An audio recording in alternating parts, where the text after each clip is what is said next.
Nabong na pa. Nabong na. Okay, start na po tayo. Mga ilan lang po, no? Meron po rito ngabi si Erice na illogical daw po yung pinagsasabi nung driver po ni Cabral, no? Pakinggan po natin to si Erice. Illogical yung sinasabi ng driver na incident. Kasi ang problema, marami kasing tatamaan nung magsasalita si Yusek Cabral dahil siya'y nakakaalam ng mga insertions kung sino yung mga proponents. Siya nakakaalam. I think she was in constant communications with the Secretary of Public Works. Si Secretary naman, wala na rin dito, nasa US. So, illogical yung sinasabi ng driver na incident. Kasi ang problema, marami kasing tatamaan kung magsasalita si... Hindi, ang gusto kong sabihin mo kung bakit illogical eh. Tayo na lang po. Kung sino yung mga proponents. Kaya illogical yan. Una, dumayo pa siya, 'di ba? Dumayo pa siya sa Baguio. Tapos magpapahinga po siya, magpapahangin po sa bangin. Nasuri na namin maigin sa Birada Aguila, pero kung hindi po kayo nakanood sa Birada Aguila, maganda yung talakay namin diyan, sinuri namin yung sinabi ng driver, 'di ba? Na-establish na po natin na si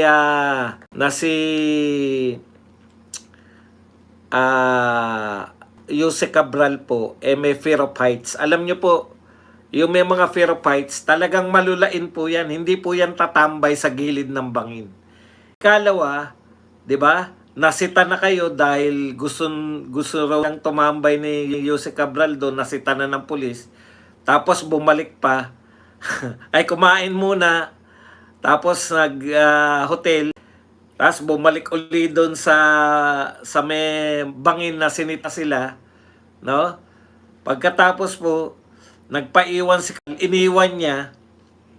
Pagkalipas ng 1 oras, binalikan niya, wala si Cabral. Hinanap sa hotel. Highway. Hindi po, imposible po na si Cabral po ay makabalik sa hotel nang mag-isa. Hindi naman po naglakad yun. Okay? Yung isang conclusion nga namin, may mga ikaw driver tsaka yung amo mo, meron kayong cellphone, bakit hindi kayo nagkokontakan? Hindi sinabi ng driver na kinukontak ko sa cellphone, hindi sumasagot, nagre-ring lang, kaya kinabahan ako. Di ba mga ganun yan eh? Kaya doon siya kung ganun sana mga dialogue, hindi po normal. Di ba? Hindi normal na kumain, nagpunta ng hotel, tapos bumalik doon, tumambay sa bangin, samantalang meron siyang fear of heights, at bangin siya tatambay para pahangin o kung ano man ang gusto niyang gawin. Pagkatapos, naghanap yung driver, hindi doon sa bangin muna, pumunta muna sa hotel, baka naman bumalik mag-isa kahit walang driver. Baka feeling niya lumiliparal mag-isa kahit walang... Kaya yung inconsistency po. Din po akong nakitang inconsistency dito po sa asawa, no? Gusto nang iuwi yung bangkay ni Cabral, okay na, ayaw nilang ipaot. Kasi ang tendency mo bilang asawa, 'di ba? Parang gusto mong malaman yung nangyari sa misis mo kaya ipapa-autopsy. Naniwala kagad na aksidente, hindi nagpatiwakal, aksidente. Hindi natin alam kung shock, kung nasa stage of shock yung asawa, pero parang 'di ba? Siguro wala pa ako ron sa stage na ganun eh. Hindi ko pa nararanasan yun na nasa state of shock ka. Pero yun na nga, bakit niya parang siya kagad yung nagpapatunay na aksidente? Parang ang hirap pong unawain din nung sinasabi na Kaya ang dami pong mga inconsistency.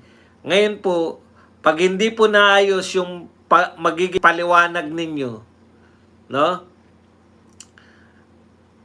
Pag hindi po maayos nyo na ipaliwanag yan sa tao, kaduda-duda talaga yan. Kaya nga ang ganda, aabangan talaga to eh. Di ba? Okay. Ano pa? Ito naman po yung kay San Eldro. Ang akala ko po yung sinasabi ni Bisda kanina kasi hindi ko po ito napanood. Recent o after nung si Cabral nahulog sa bangin.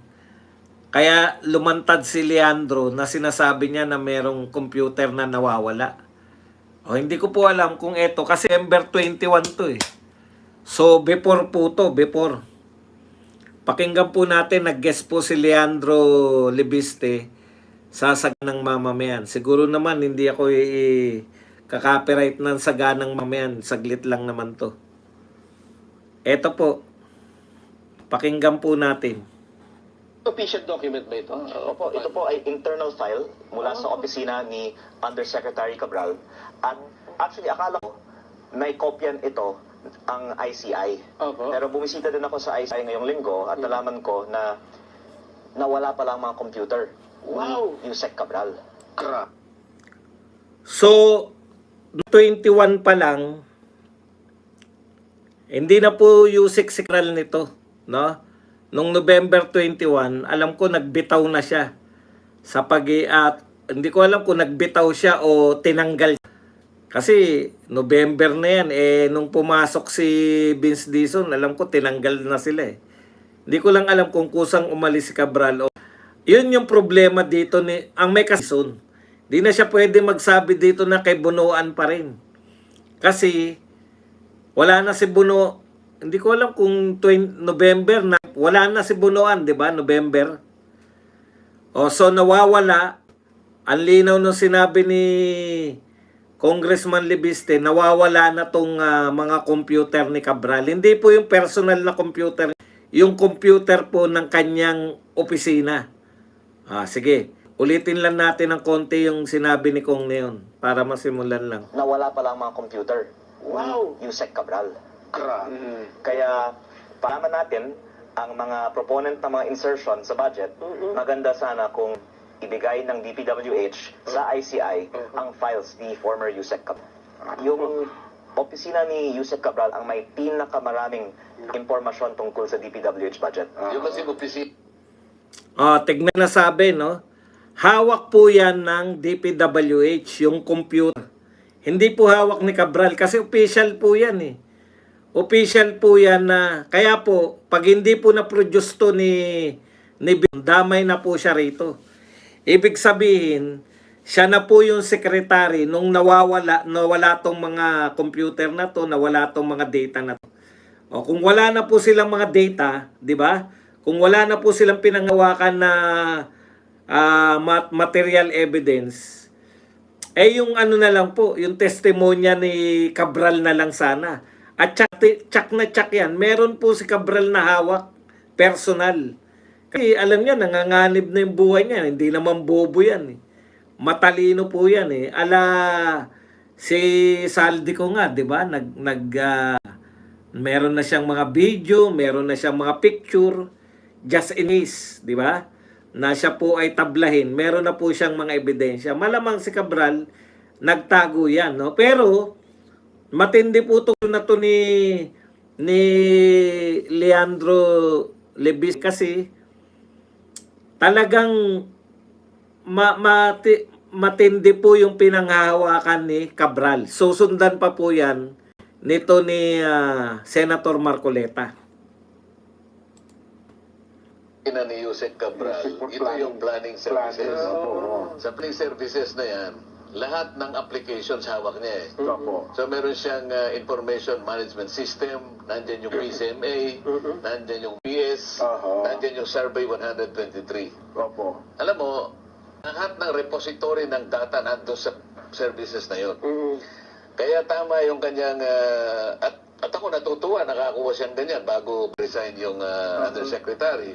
Ito matibay na ebidensya ito. Yung sinasabi niyang bentahan.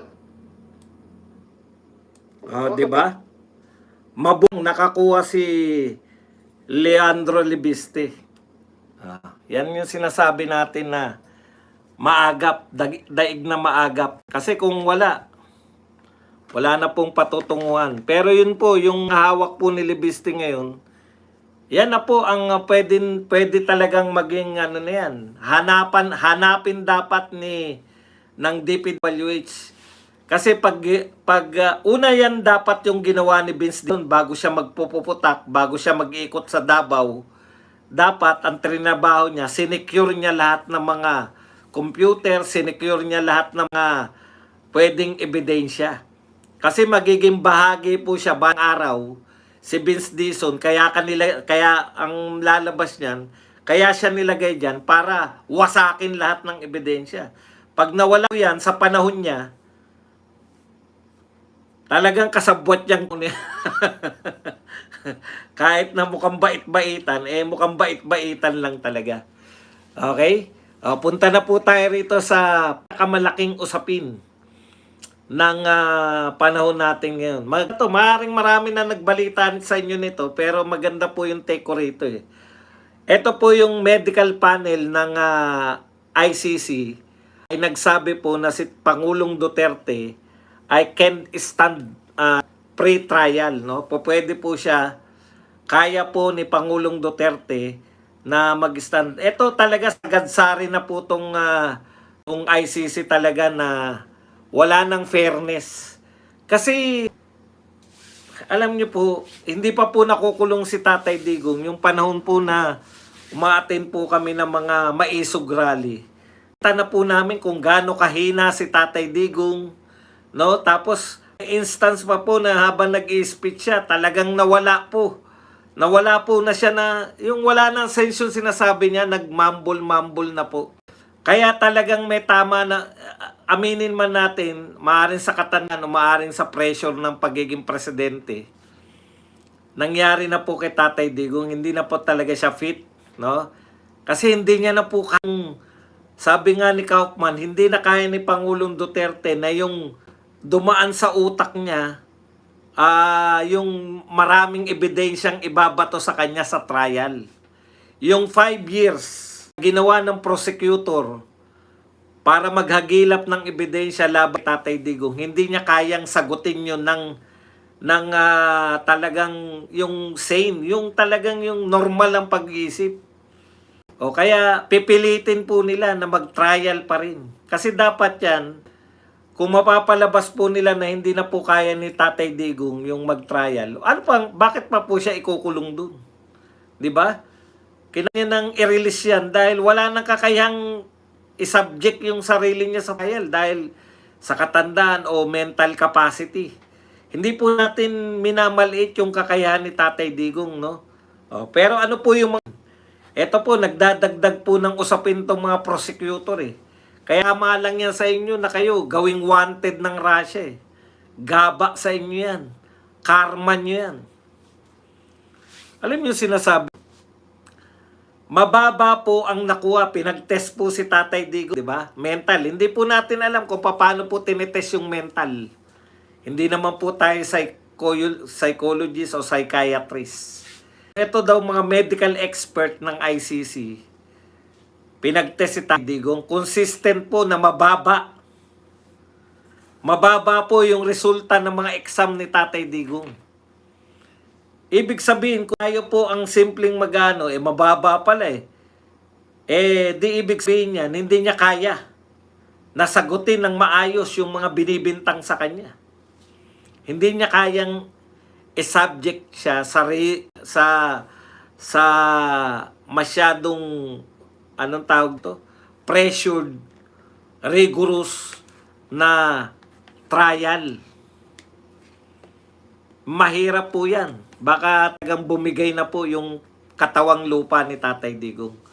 Pero nagawa pa rin po ng prosecutor na pagbintangan si Tatay Digong na pinipeke lang daw ni Tatay Digong yung resulta, yung kanyang sinasadya niya raw na maging mababa yung test. Mali-mali siguro yung mga pinagsabi. Hindi ko po alam kung paano po nagtetest.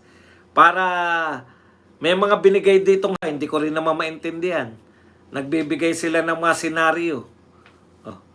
Magbasa tayo.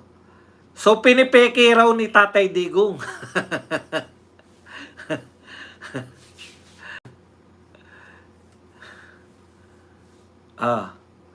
Ito po sabi ng ICC prosecutor, deputy prosecutor, it strongly appears that Mr. Duterte is feigning cognitive in an attempt to avoid trial on the merits. So sinasya daw ni Tatay Digong na pagmukhain na mahina yung pang-intindi niya. Paano nyo sasadyain yun? Abogado yung nagsasalita, hindi ka naman mediko. Paano mo sabihin na sinasadya ni Tatay Digong? Hindi ko po alam. Hindi po ako medical expert. Pero, sabi nga ni Kaufman, yung katwiran po ng mga medical expert kung bakit magta-trial si Tatay Digong ay iba-iba. So, kung bibigyan daw sila ng pagkakataon na questionin nila yung mga medical expert, mapalabas talaga nila na hindi talaga kaya ni Tatay Digong na mag-stand ng trial. Yun lang naman yung inihirit ni Kaufman eh. Yung matanong itong mga medical expert na to, ano ang batayan nila? Paano nila nasabi na si Tatay Digong ay kaya pang mag-stand ng trial? 'Di ba? Yung pala, ang pinagbabatayan nila, yung mababa po yung nakukuhang marka ni Tatay Digong. Kumbaga, mabababa yung nakukuha niya. Pero ang katwiran, kaya naman mababa. Kasi sinasadya ni Tatay Digong. Halimbawa siguro, kung nagpakita ng pula, anong kulay ito? Sabihin ni Tatay Digong, kulay green. Halimbawa lang yun. Hindi ko po pinipeke yung mental health. Peke yung mental health.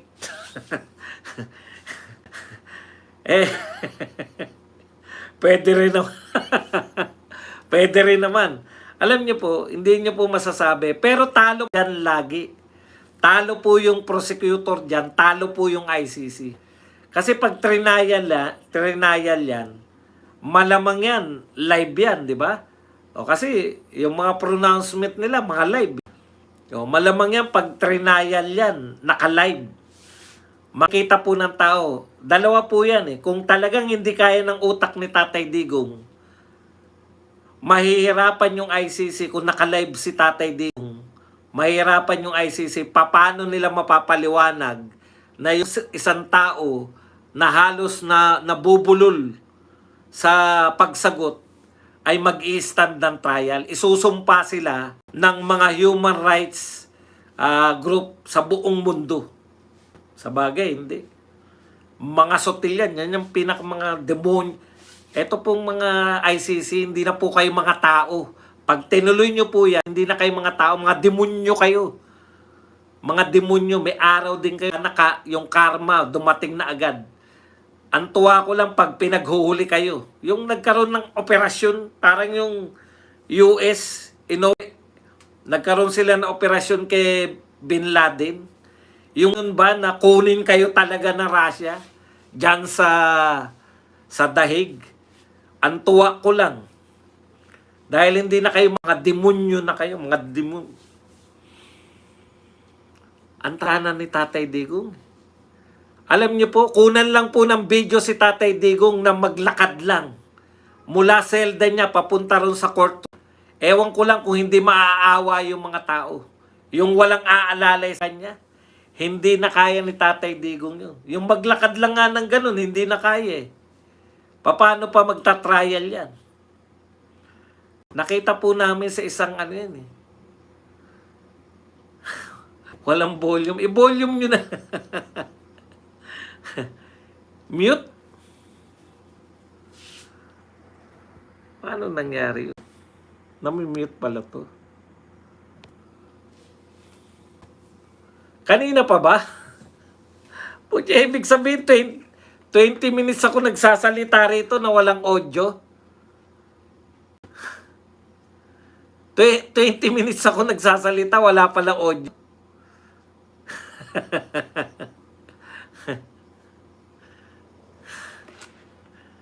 Walang pumapalag eh. Kaya tuloy-tuloy lang ako eh.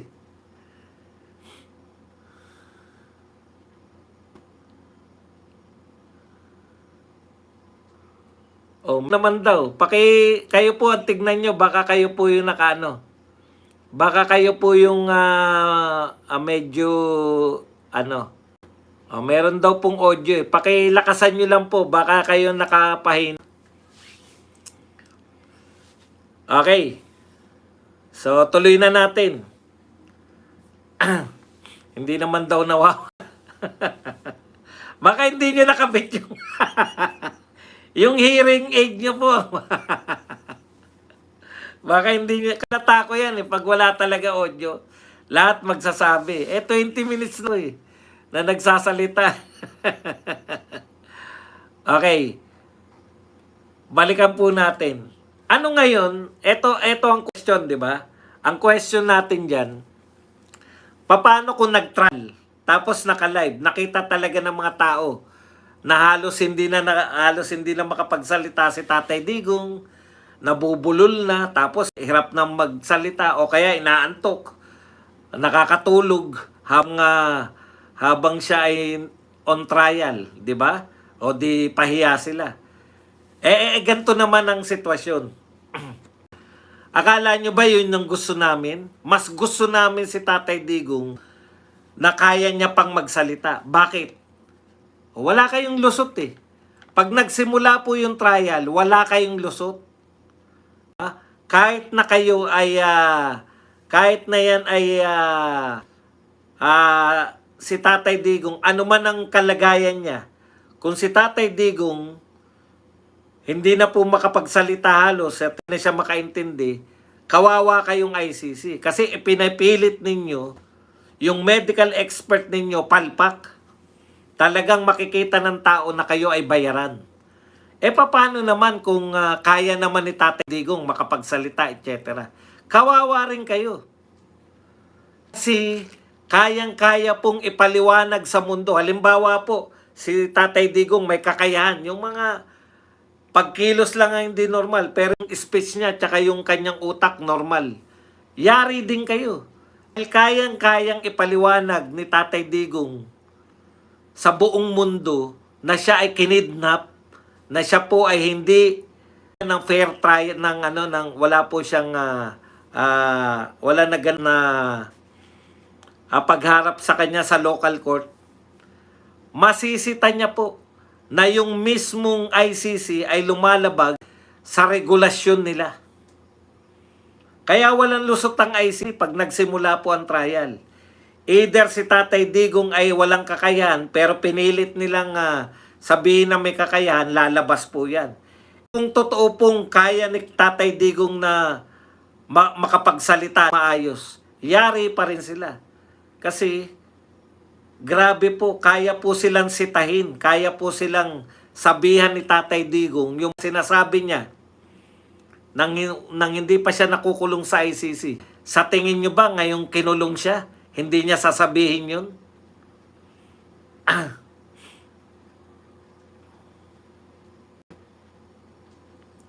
Sa tingin ba ninyo, yung mga hindi ko questionin ni Tatay Digong sa sarili niyang pananalita na walang jurisdiction ng ICC? Sa tingin nyo ba hindi ko questionin ni Tatay Digong yung pangingidnap sa kanya? Sa tingin nyo ba hindi pagharap sa kanya sa korte na malinaw na nasa ICC rules, hindi niya ko questionin? Mapapahiya lang kayo. Either way, matuloy yan kahit hindi kaya ni Tatay Digong, o tuloy yan dahil kaya ni Tatay Digong, mas lalo kayong kahiyaya.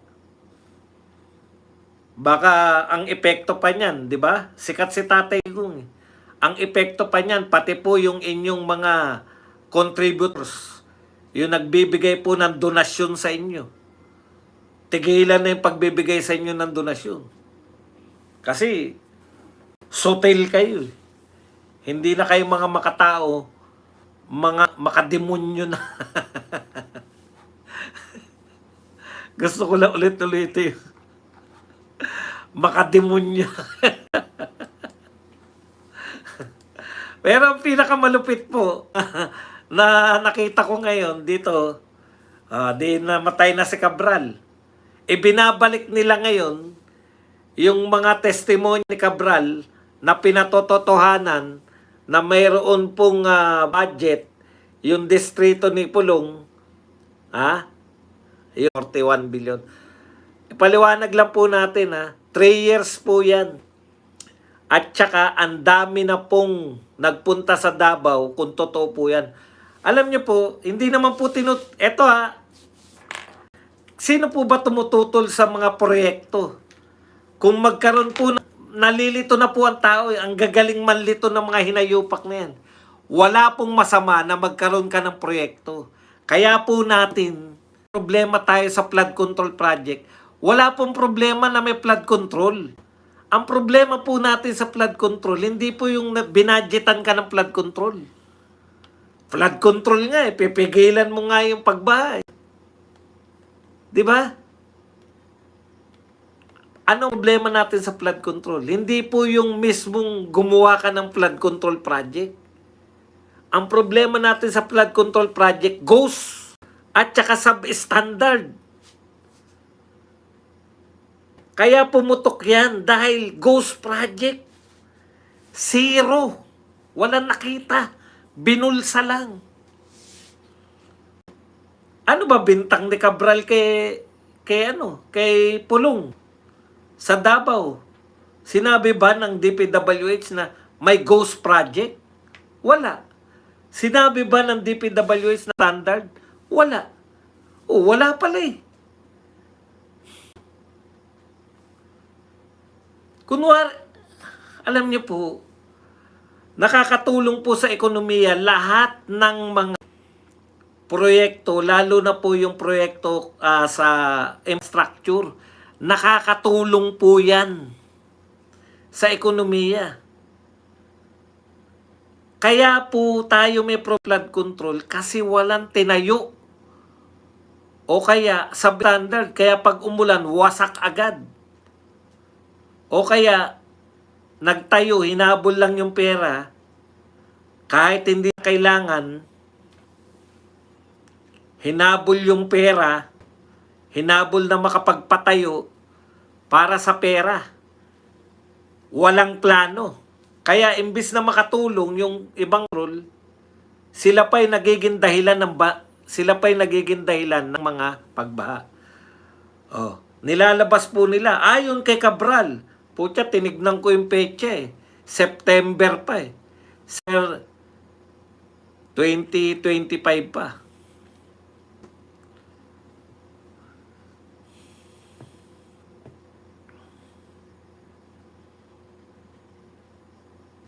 Nung sinabi ni Cabral yun.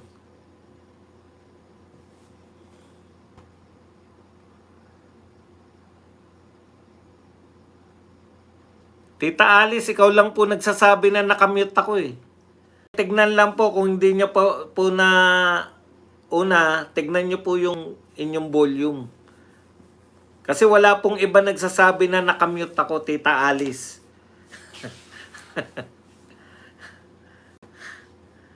I-volume nyo po yung cellphone nyo o kaya yung laptop nyo. Okay.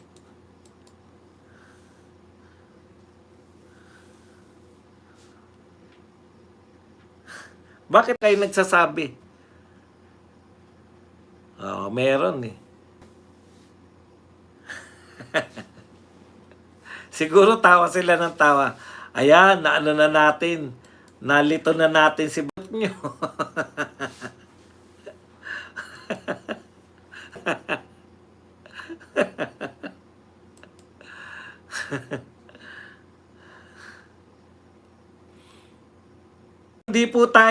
Hindi po natin sinasabi na na si Cabral hindi magnanakaw Iba po yung usapin naman ni Cabral. Hanap pa tayo rito. Congratulations pala kay General Torre, no? Siya na po ngayon ang MMDA General Manager. General Manager. Hindi siya chairman, General Manager.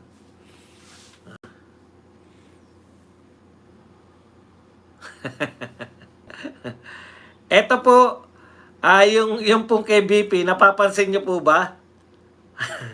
Ang nagsasalita na lang po na labi, yun na lang pong abogado ni Madriaga tsaka si Hila de Lima. Syempre, yung mga trolls nila. Mahiya naman kayo. Hindi na kayo kino-cover. Alam nyo, buhat nung lumantad si de Lima, wala na po nagtangka uli na bayarang media na mag-cover.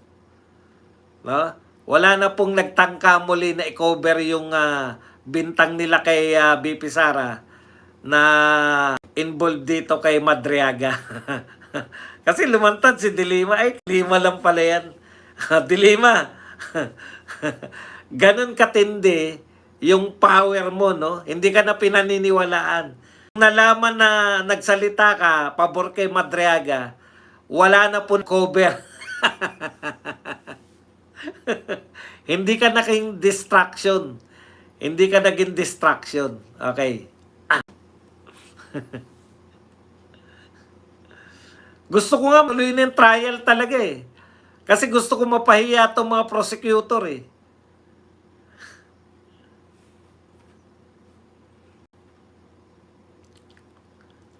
Fit to stand trial daw. Sige. Gustong-gusto namin yan.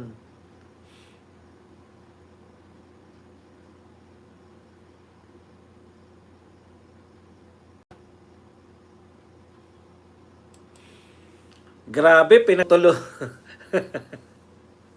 pinagtutulungan ni Richard Hayderian tsaka ni Palsis itong si Rowena Guanzon. Wala po kaming pakialam, dilaw. Magbanatang kayong mga dilawan pare-pareho. Sabi ni Richard Hayderian. Simple lang yan, kung local abogado ka lang, na tabi-tabi lang nag-publish and turo, and hanggang SMNI analyst lang, pahambol sana, bawa ng hanas. Ang tindi, no? Ang sakit, no? Attorney Gucci, saan mo nga na-publish books mo? Sino publisher? Legit ba yan? Anong Google Scholar citation? Parang tabi-tabi lang na local charot kasi. Tindi talaga ng mga badingdong, no? Pag mga badingdong talaga, mai-issue eh. Si Rowena Guanzon, in fairness po, kahit banatan nyo na kung ano na yan, naging COMELEC, po yan, commissioner, at saka naging COA commissioner. Yun lang. Naging mayor pa yan, at saka legit na abogado. Nasaktan siguro si Richard Hayderian eh. Kasi alam nyo kung bakit nasaktan yan? Sabi kasi sa kanya, bakla ka kasi. Sabi sa kanya, nagdi-discuss ka ng kung ano-ano tungkol sa Constitution, hindi ka naman abogado. Sakit kaya no? Nasaktan ng gusto eh.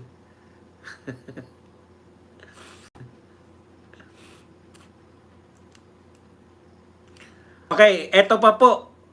Ang files ni dating Yuse Cabral ay naprobahan ng DPWH na ibigay sa akin noong September 4. Ipinakita ko to sa ICI noong November 18 at 19 at sa Ombudsman noong November 26. May kopya rin ng DPWH nito. O manghingi kayo ng kopya, mga bayarang media. Para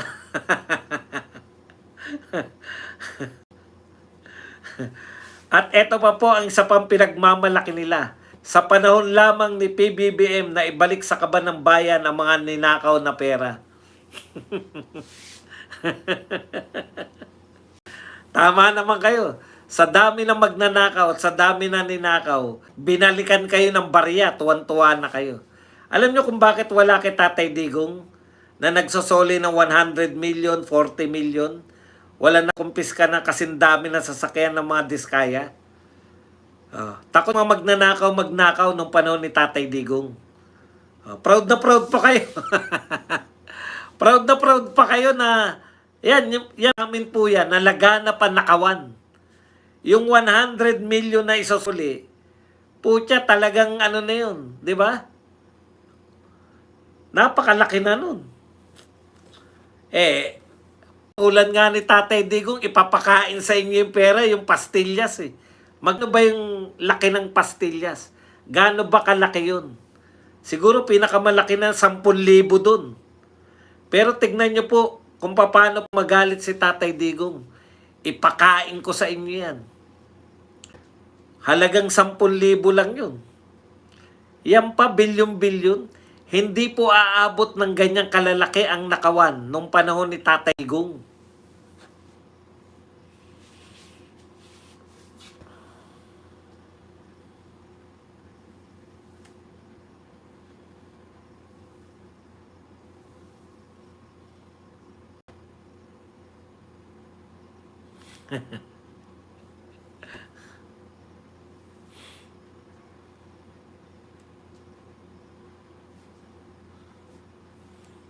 Hala.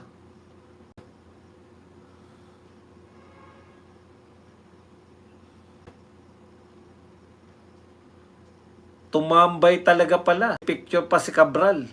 Ito, sagutin natin tong kay Ann Curtis. Maganda po itong sinabi niya kasi magandang tao to, artista. Random thoughts whilst in Singapore. Nakakaingit sila. Upon reading, corruption used to be widespread until they had a leader, Lee Kuan Yew, who had zero tolerance policy for corruption. Cut to this day, Singapore is thriving, a beautifully developed city, smooth roads, and gorgeous airports. Proper transportation, stunning infrastructure, and yet I still see green around the city. Although, after reading that temptation of greed from officials are still there, but once they are caught, they are immediately. Paano na tayo, Pilipinas? Ano na kaya nangyayari? I pray so hard. We will all collectively vote for a leader who will want to fight corruption one day. Sana talaga, sayang, Pilipinas. We have a beautiful mountains, the best beaches, and islands in the world. For me, greed has stolen the opportunity for this country to reach its full beautiful potential. Sana talaga one day, maybe, not in my lifetime. But I pray for all the future Pinos, but we have to stand up for the now. Hay, naiiyak ako. Huwag ka na maiyak, Ann Curtis. Alam mo ba, Ann Curtis, simula si Lee Kuan Yew, di ba? Ang kagandahan po sa Singapore, yung mga pagbabagong inintroduce ni Lee Kuan Yew, anti-drugs din si Lee Kuan Yew eh. Ganyan dabakal din. Pareho po sila ni Duterte. Ganyan din po. Nung panahon po ni Duterte, paangat na talaga tayo. Infrastructure natin, sangkatutak. Ngayon po, Bukana Bridge. Minamadali nga. Kahit na hindi pa tapos, gusto na maanan. Ganyan na ganyan po yung kay Duterte na kinikinita natin. Alam nyo, mas may kakayahan tayong umunlad sa Singapore kasi Singapore, napakaliit na Singapore. Tayo napakalaki ng populasyon natin. Ang laki po ng tsansa nating umunlad. Hindi naman siguro malagpasan yung Singapore, katulad ng Singapore.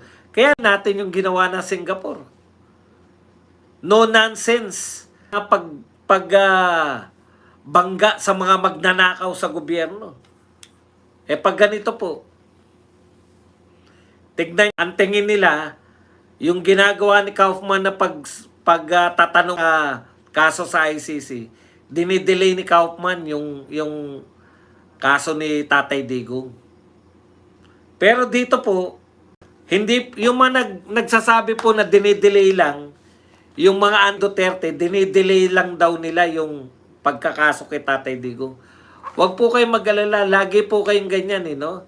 Dati sabi nyo, gusto nyo na mag-sign si BP Sara sa DepEd. Nung nag-resign si BP Sara, naging mas may problema nyo. Dahil all out na si BP Sara Hindi na siya membro ng administrasyon Pwede niya nang atakehin yung administrasyon Dahil sakit ng ulo. Eto na naman, pinagmamalaki nyo nagmamadali nyo na isalang na si Tatay Digong. Baka pag nasalang yan, mapahiya lang kayo sa international community. Nawala naman pala yung kinakaso nyo kay Tatay Digong makikita na palpak yung pagdakip kay Tatay Digong, etc. Kaya, huwag kayong wish ng wish dahil ang tagal nyo nang pumpak. Ngayon, sinasabi nyo magkakaisa kayo, hindi na raw mananalo mga Duterte. Utot nyo. Kahit maging isa lang, one-on-one lang ang laban, wala rin kayong kakainin kay BP. O, balik tayo rito kay napakagandang Ann Curtis. Ann Curtis, hindi ka lang nakasubaybay sa politika. Siguro nene ka pa o hindi ka pa tao nung panahon ni Pinoy. Hindi mo alam yung pagbago mula kay Pinoy hanggang kay Duterte. Kasi kami, may edad na kami. Kitang-kita namin yung malaking pagbabago mula kay Pinoy papunta kay Duterte. Lahat na aspeto. Pati pag-battle sa corruption, no? Lahat ng aspeto. Nakita namin yung improvement. Lee Kuan Yew, hindi kaagad maunlad ng Singapore. Yung mga sumunod sa kanya, itinuloy yung mga pagbabago ni Lee Kuan Yew. Alam niyo yun? Hindi po uubra na 6 years lang. Kung ang dami nating na-achieve kay Tatay Digong, tapos ititigil dahil ibabalik lahat ng mga magnanakaw, ibabalik lahat ng mga drug lords, ibabalik lahat. Yung mga nagawa ni Tatay Digong hindi nasundan. Kaaway na naman yung China. Alam niyo yun? Kay Pinoy, kaaway natin yung China o tinuturing natin kaaway. Hindi naman tayo tinuturing na kaaway. Kaya magunon sa West Philippine Sea. May demandahan pa naganap. Kay Tatay Digong, 6 years, walang kaguluhan. Pero ang sinasabi nila, pinamigay kasi. Wala namang masabi kung ano pinamigay ni Tatay Digong. Pinamigay daw sa China yung West Philippine. Anong pinamigay utot nyo? Pag walang problema, pinamigay? Hindi po. Kaya tayo walang problema dahil sa diplomasya. Hindi po yung mga hindi po ako naniniwala sa total reset na yan. Kalokohan po yan. Dapat tuloy-tuloy. Nakachamba tayo kay Tatay Digong. Dapat tinuloy. Yung ginawa ni Tatay Digong, tinuloy lahat. Tuloy-tuloy yung pakikipagkaibigan sa China. Tuloy-tuloy sana yung ating mga proyekto. Meron na sana tayong Mindanao Railways. Pupondohan, may pondo na eh. May kasunduan na yung China at saka Pilipinas. Sila magpupondo, tapos na lahat.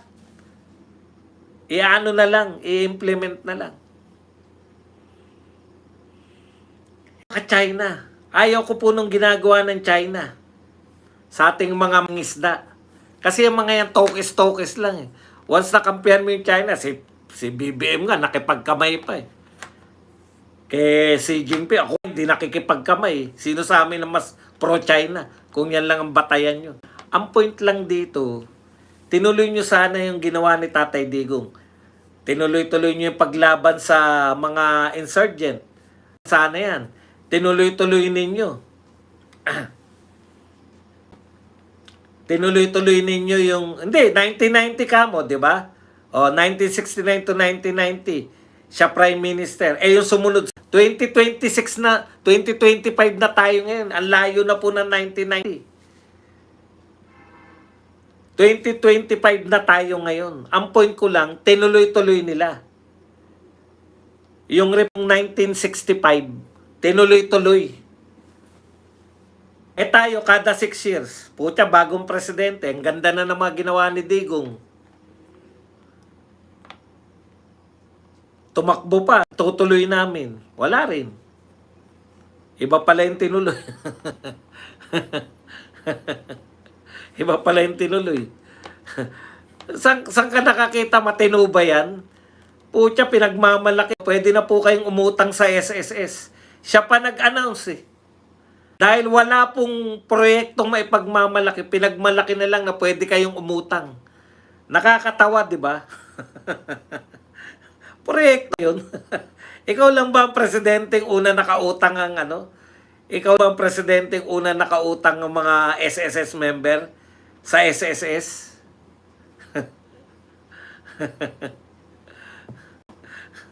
Tapos pag i-announce mo pa na, good news!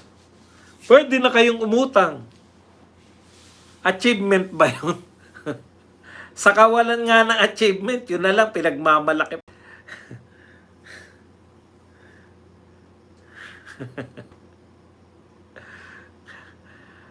Miss Ann Curtis, dapat tuloy-tuloy. Sabi nyo nga, di ba? 1960, 1990. Ang laki na ng ano. Biro nyo, ilang taon yun? Ang tagal na nun. Na tuloy-tuloy na walang patid yung... Kaya yan yung problema natin. Every 6 years, o palit na naman. Every 6 years.